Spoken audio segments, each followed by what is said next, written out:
Bismillahirrahmanirrahim. Assalamualaikum warahmatullahi wabarakatuh. Kembali lagi di channel Dr. Otomotif, channel edukatif seputar dunia otomotif. Pada kesempatan kali ini kita akan membahas salah satu komponen dari sistem kelistrikan mesin, yaitu sistem starter. Yang akan kita bahas nantinya adalah outline, kenapa sih motor starter itu diperlukan. Berikutnya adalah jenis-jenis dari motor starter yang digunakan pada kendaraan. Bisa dilihat pada gambar berikut. Di sini adalah gambaran deskripsi dari motor starter. Ini adalah motor starter. Kemudian ini adalah ring gear yang terdapat pada flywheel yang kemudian dihubungkan dengan crankshaft. Nah, jadi ini adalah outline gambaran daripada motor starter.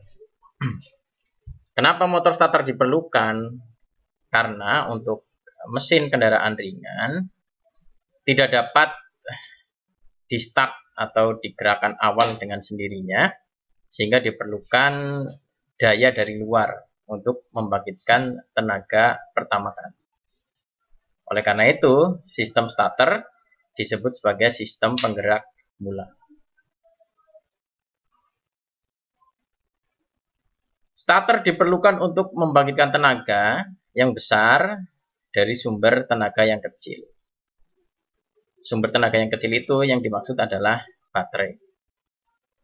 Dengan tenaga yang kecil, tegangan yang kecil, 12 volt DC, motor starter mampu untuk menggerakkan mesin sehingga memicu mesin untuk running atau berputar. Untuk menstart mesin, crankshaft harus diputar lebih cepat daripada putaran minimumnya supaya mesin bisa running atau berputar atau hidup. Putaran minimum crankshaft ini berbeda antara satu mesin dengan mesin lainnya, tergantung dari kapasitas mesinnya, tergantung dari jenis bahan bakarnya.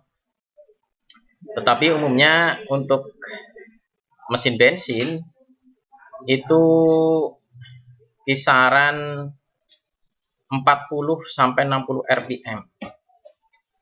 Putaran minimum dari crankshaftnya supaya mesin itu bisa hidup.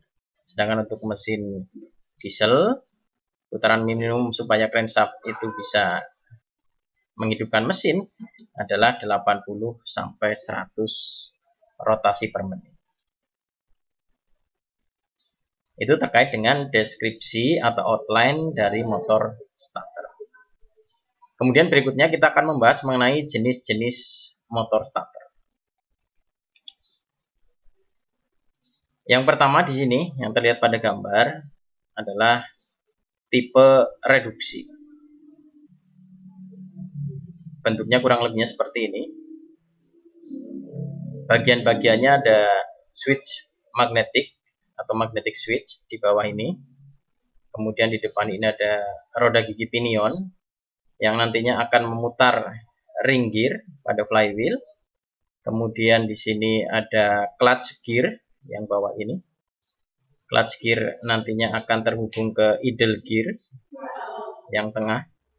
Baru terhubung ke roda gigi pinion atau roda gigi penggerak gitu misalnya, yang terletak pada armatur. Nah, ini armatur.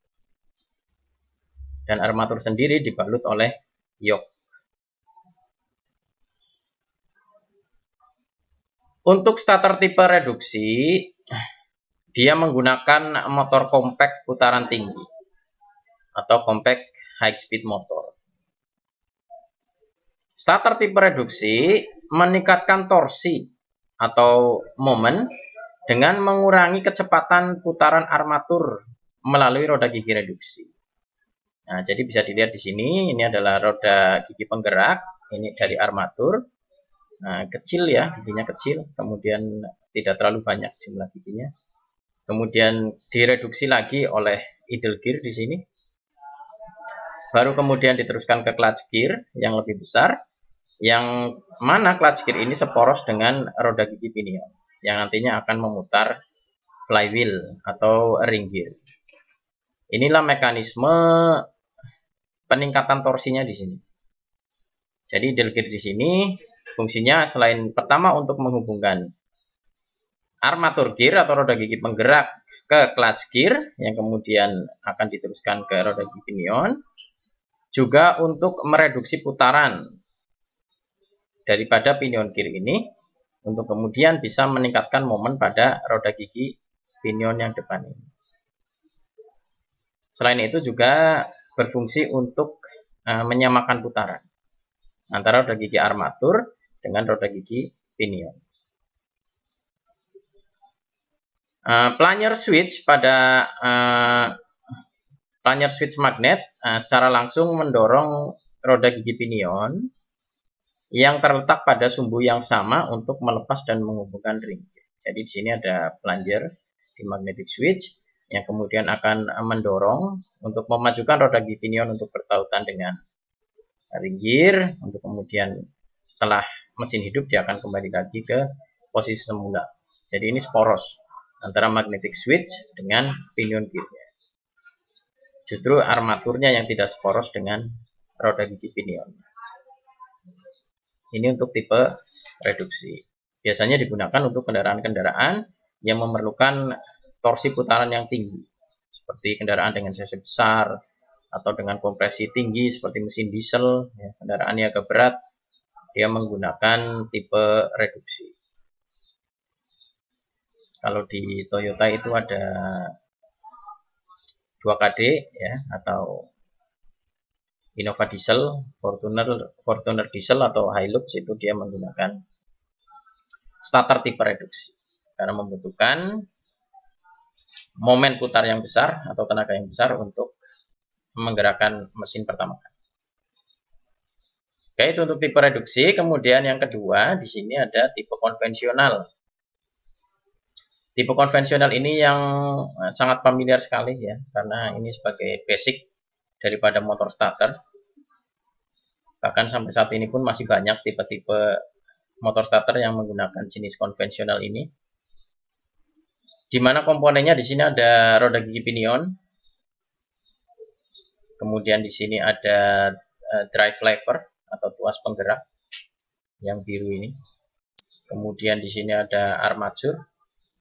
Kemudian di sini ada yoke. Di sini ada magnetic switch. Berbeda dengan tipe reduksi yang tadi sudah kita jelaskan, untuk tipe konvensional ini armatur terletak seporos atau sejajar dengan roda gigi pinion. Justru yang di atas ini adalah magnetic switch-nya. Ya. Kalau sebelumnya pada tipe reduksi magnetic switch-nya terletak di bawah dan seporos dengan roda gigi pinion, untuk tipe yang konvensional magnetic switch-nya ada di atas, yang nantinya akan mendorong dan mengembalikan posisi dari roda gigi pinion saat pertautan dengan ring gear pada flywheel.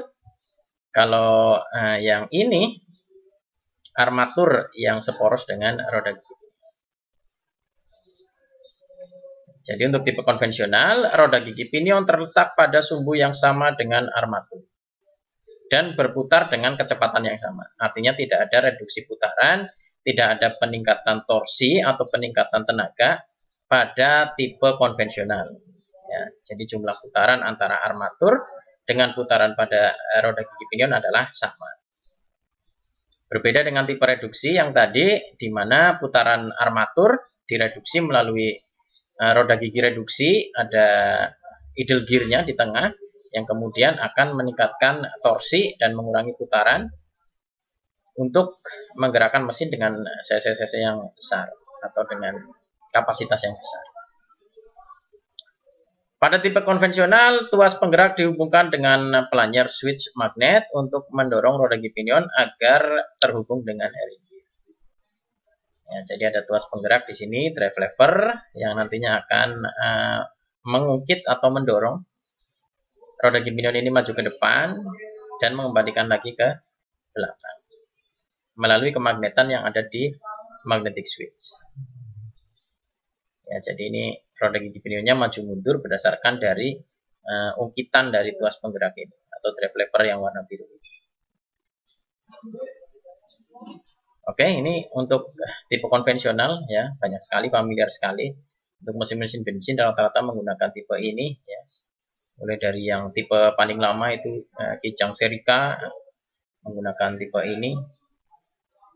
Bahkan sekarang pun yang Avanza F601 maupun F602 yang masih menggunakan engine K3 itu masih menggunakan tipe konvensional motor starter. Oke, kita masuk tipe yang ketiga. Di sini ada tipe planetari. Ya.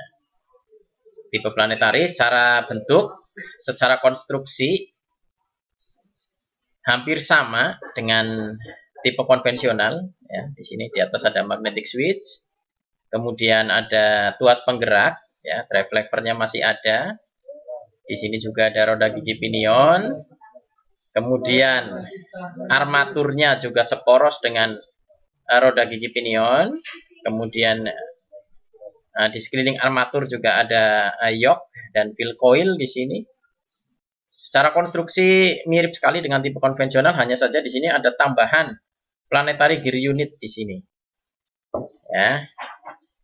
Jadi untuk planetary gear unit ini nantinya fungsinya adalah untuk mereduksi putaran. Ini komponen yang tidak dipunyai oleh motor starter konvensional. Ya. Jadi di sini walaupun bentuknya seperti motor starter konvensional, tetapi secara output dayanya atau output tenaganya hampir mirip dengan tipe reduksi. Karena putaran armatur direduksi melalui mekanisme planetary gear unit di sini, sehingga putaran armatur tidak sama dengan putaran pinion. Artinya bisa menghasilkan tenaga yang besar dengan konstruksi yang sama dengan tipe konvensional. Karena letak perbedaannya di sini, ada planetary gear unitnya. Yang berbeda dengan tipe sebelumnya yang konvensional tidak mempunyai planetary gear unit, sehingga pada tipe konvensional putaran armatur sama dengan putaran pinion. Sementara pada tipe planetari, putaran armatur direduksi oleh planetary gear unit untuk kemudian di output ke roda gigi pinion sudah berkurang putarannya. Sehingga akan meningkatkan torsi atau daya putar ke ring gearnya. Ya, jadi kesimpulannya pada tipe planetari, starter tipe planetari memakai roda gigi planetari untuk mengurangi kecepatan putaran armatur. Ya, ini planetary gear unitnya di sini. Dia ada gigi-gigi pinionnya juga 3 di dalam sini. Kemudian ada internal gear biasanya menyebutnya. Kemudian armatur gear untuk mekanisme pereduksi putarannya. Roda gigi pinion terhubung dengan ring gear via tuas penggerak seperti pada tipe konvensional. Jadi secara konstruksi sangat mirip sekali dengan tipe konvensional. Hanya saja ada tambahan planetary gear unit di sini untuk mereduksi putaran. Jadi secara konstruksi sama dengan tipe konvensional, tetapi secara output dayanya atau momen putarnya sama dengan tipe reduksi. Atau sederhananya ini adalah penggabungan dari tipe konvensional dengan tipe reduksi secara konstruksi dan secara fungsional. Ya, jadi ini sangat efisien sekali secara daya ya, karena bisa menghasilkan tenaga yang besar. Kemudian secara konstruksi lebih kecil daripada tipe reduksi, tetapi secara output daya puntirnya, daya putarnya itu sama dengan tipe reduksi. Ya, ini cukup familiar juga untuk kendaraan-kendaraan yang high class, sudah rata-rata sudah menggunakan tipe planetari. Karena dengan output daya yang besar, tetapi konstruksinya tidak terlalu besar. Nah, untuk tipe planetari ini juga dikembangkan lagi. Ya, dikembangkan lagi menjadi tipe ini. Motor starter tipe planetary reduction segmen konduktor motor. Ya. Jadi planetary reduction segmen konduktor atau tipe PS. Nah, ini bentuknya lebih kecil lagi daripada tipe planetari. Kenapa? Karena untuk fill coilnya, ya, fill coil yoknya tadi sudah diganti dengan ferrit magnet atau magnet permanen di sini. Yang sebelumnya masih menggunakan gulungan kawat. Sekarang sudah menjadi magnet permanen atau ferrit magnet. Secara konstruksi, secara bentuk, secara komponen sama persis dengan tipe planetary gear. Ya, atau tipe planetary. Sama ini. Di sini ada roda gigi pinion, ada drive lever, ada magnetic switch, kemudian di sini ada armatur, kemudian ada planetary gear. Hanya perbedaannya adalah pada tipe planetary di sini masih menggunakan fill coil gulungan kawat, sementara pada tipe PS sudah menggunakan magnet permanen atau ferrit magnet. Ya. Sehingga ini akan menjadi motor starter yang populer ke depannya dikarenakan konstruksinya yang tidak terlalu besar atau konstruksinya cukup simple, tetapi output daya yang dikeluarkan ini cukup besar, ya. Jadi secara kesimpulan untuk motor tipe planetary segmen konduktor atau tipe PS, yang pertama adalah motor tipe planetary reduction segmen konduktor atau tipe PS men-start mesin memakai magnet permanen dalam kumparan medannya.